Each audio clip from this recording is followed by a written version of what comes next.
अच्छा, अब हम एक उसी को रिवाइज करते हैं, द एपोस्ट्रोफी को ही आगे लेकर चलते हैं।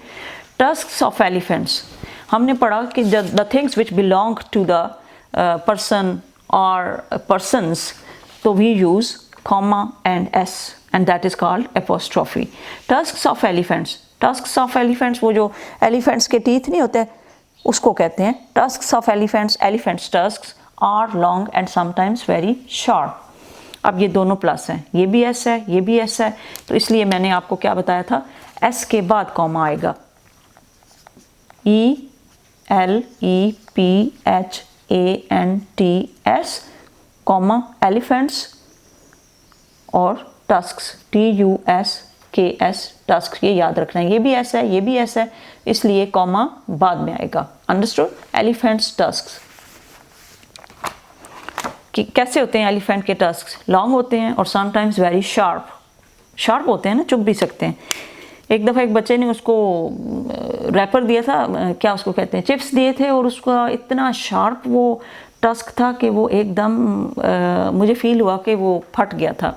सो उसके जो टस्क होते हैं वो क्या होते हैं? Elephants tusks are long and sometimes very sharp. The shield of the knight had a red cross on it. The shield of the knight had the red cross on it. अब Knit's shield had a red cross on it. Okay. The house of an Eskimo is called an igloo. Eskimo's house, इसके साथ comma s, Eskimo's house is called an igloo. The leaves of the trees rustled in the breeze.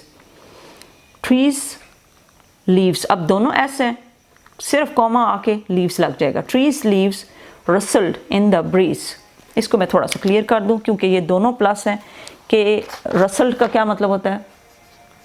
RUSTLED, रसल्ड, ऐसे चलना, हल्का हल्का move करना। Leaves को जब move करते हैं तो हम कहते हैं वो आहिस्ता आहिस्ता हिल रहे हैं ब्रीज की, इन the bridge. In the bridge क्या होती है? हवा के साथ झूम रहे हैं, ऐसे उड़ रहे हैं, रसल्ड। द लीव्स ऑफ ट्रीज, अब इसको इकट्ठा कैसे लिखेंगे?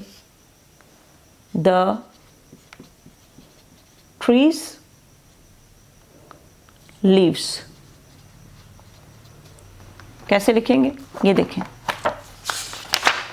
ये मंकीज टेल्स सिर्फ कॉमा डाल देते हैं और आखिर में इसके साथ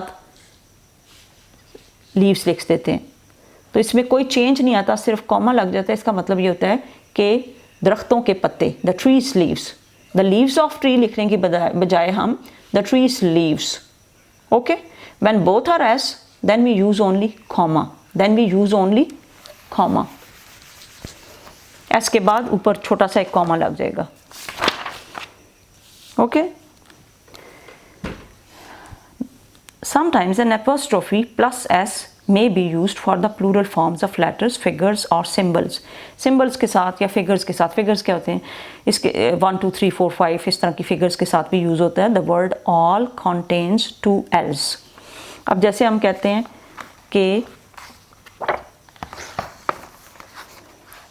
8088 के अंदर कितने 8s हैं? 1 2 3। इस फिगर के अंदर कितने 8 हैं? 3।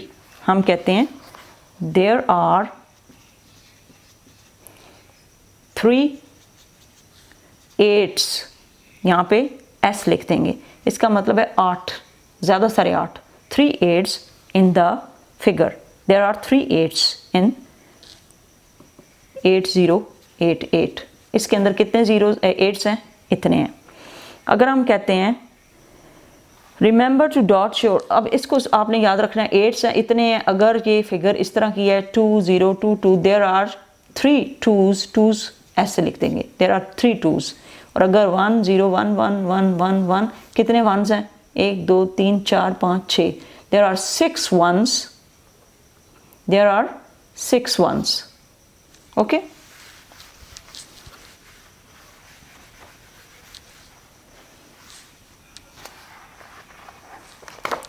Remember to dot your I's and cross your T's. Okay? Remember to dot your I's and cross your T's. The word all contains two L's. The last example is an advice to you. Advice क्या है? To be careful when you write as an I without the dot on top and a I without being crossed will look similar. A reader will be confused and might not understand what you have written. So I's is used as the plural form of the letter I and T's is the plural form of the letter T. तो अब हम कहते हैं कि all के अंदर कितने L's हैं? The word all ये है the word all, it has two L's. तो इसको हम इस तरह लिख देंगे. Understood? This is very easy, very simple, very plain. Okay? You must be careful not to confuse the apostrophe with the plural ending s or es. You need the s is mainly to show possession. The hens laid eggs in the barn. The hens' eggs was warm and fresh. The hens' eggs were collected from the barn. Hens को आपने ये ज़्यादा hens के साथ confuse किस तरह नहीं करना, क्योंकि इसके दरमियान में कॉमा है और इससे हमें पता चलता है कि hen के egg और यहाँ पे hens ज़्यादा हैं. The hens laid eggs in the barn. इसका मतलब है मुर्गियों ने अंडे दिए और यहाँ पे मुर्गी का अंडा was warm and fresh. The hens' eggs were collected. अब ज़्यादा मुर्गियाँ HENS S लगाया हुआ है तो hens eggs were collected from the barn. तो hens is the plural form of the noun hen and does not show any kind of possession. The use of s is required to show possession. The egg of the hen becomes the hen's eggs. Since hen is singular in number, the s is added at the end. s किसके आखिर में use हो रहा है, उसके बाद comma लग रहा है. Since hens is the plural form of hen, the apostrophe is placed after the plural ending. Plural ending हुई है, उसके बाद हमने इसके ऊपर ये कॉमा लगाया है और ये एपोस्ट्रोफी लगाई है. Okay, to show possession the eggs of the hands becomes the hands eggs. अब इसको आपने रीराइट करना है and use your own mind, use your own intellect. अपनी जहानत को यूज़ करें, अपने इंटेलेक्ट को यूज़ करें. ये मैं बार बार लफ्ज़ यूज़ करूँगी इसलिए आपको आना चाहिए. INTELLECT, intellect.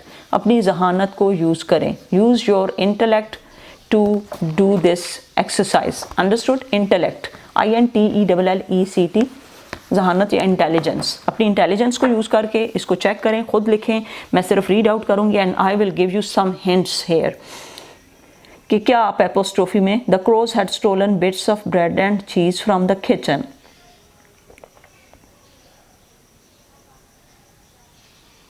Bits of bread and cheese from the kitchen. The crow's nest was in a tree by the lake. The crow's nest was in a tree by the lake. अब इसमें क्या करना है? Rewrite the following sentences using apostrophes wherever necessary. Wherever necessary तो उसको use करना है, otherwise नहीं. यहाँ पे ज़ाहिर है crow's nest है तो s के ऊपर इधर कॉमा लगना चाहिए.